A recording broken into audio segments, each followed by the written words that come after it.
Je me suis dit que j'avais envie vraiment de mettre au centre le problème de la structure extrêmement binaire de genre, à savoir donc le choix unique de soit masculin soit féminin, pour expliquer à quel point en fait le problème il se situe justement dans le fait de entretenir ces catégories sociales.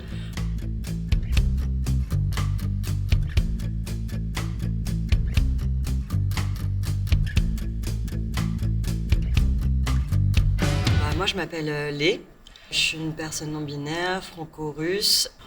Assez rapidement je me suis dit c'est ça que j'ai envie de faire comme métier, donc j'ai cherché des lycées qui puissent faire des horaires aménagés et du coup j'ai fait un lycée comme ça public à Paris qui m'a permis après de postuler dans différentes écoles de cirque en France.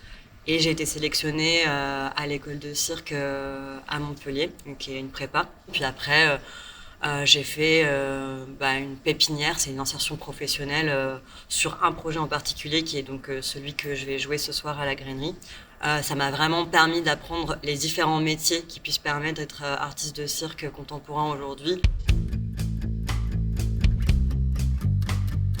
Pourquoi avoir choisi le thème de l'identité de genre et surtout de la binarité dans ce spectacle?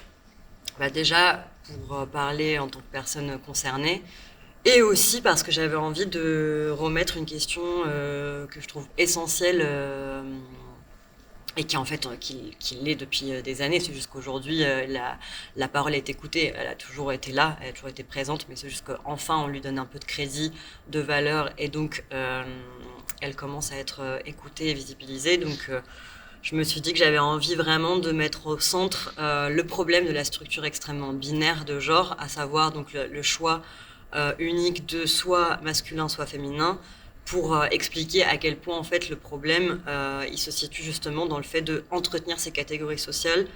Et puis que dire de plus Oui, dans le spectacle aussi, j'avais envie de remettre, revaloriser la misandrie. Donc souvent il y a donc les personnes donc mecs cisgenres hétérosexuels qui se sentent accusés, qui se sentent bousculés dans leurs privilèges, parce que ils ont toujours eu des privilèges qui allaient avec leur catégorie sociale. Donc c'est pas évident de sortir de ce système-là et de sortir du confort de ces privilèges, mais qui souvent disent ah oui, mais c'est du sexisme inversé, on est en train de perpétuer des schémas de domination. Non, la misandrie est là justement pour répondre à une violence oppressive par une violence défensive.